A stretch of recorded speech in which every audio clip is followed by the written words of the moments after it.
एकनाथ शिंदेना दुसरं काम काय आहे? त्यांना जर काय काम असेल तर त्यांनी सांगावं, याला फोडा आणि त्याला फोडा. काही सामाजिक भान, विकासाची दिशा. हां, राम मंदिरातील लुटीवर बोलावं. कोणाला भेटायला गेलेत? प्रधानमंत्र्यांना भेटायला गेलेत ना, तो अमित शहा ना.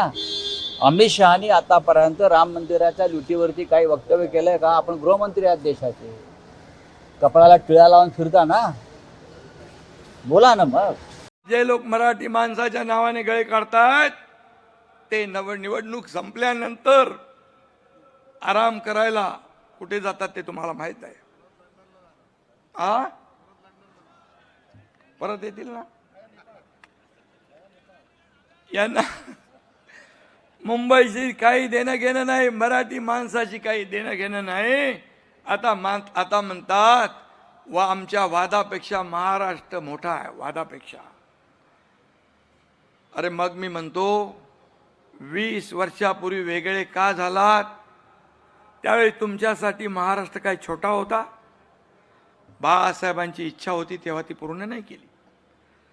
त्यावेळी बाळासाहेबांपेक्षा तुमचा स्वार्थ मोठा होता, अहंकार मोठा होता. हे साऱ्या महाराष्ट्राने पाहिलेलं आहे.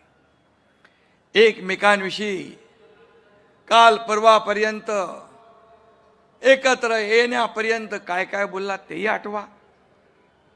स्वार्थासाठी वेगळे झालात आणि स्वार्थासाठीच एकत्र आलात ही मुंबईकर जनता जाणते आहे. हे मुंबईकरांना पक्क माहीत आहे. मराठी माणसाच्या नावाने खोटा पुळका, खोटं प्रेम दाखवण्याची आवश्यकता नाही. हे पुतना मावशीचं प्रेम आहे, हे खरं प्रेम आहे. आणि म्हणून मराठी माणसाने सावध राहणं आवश्यक आहे.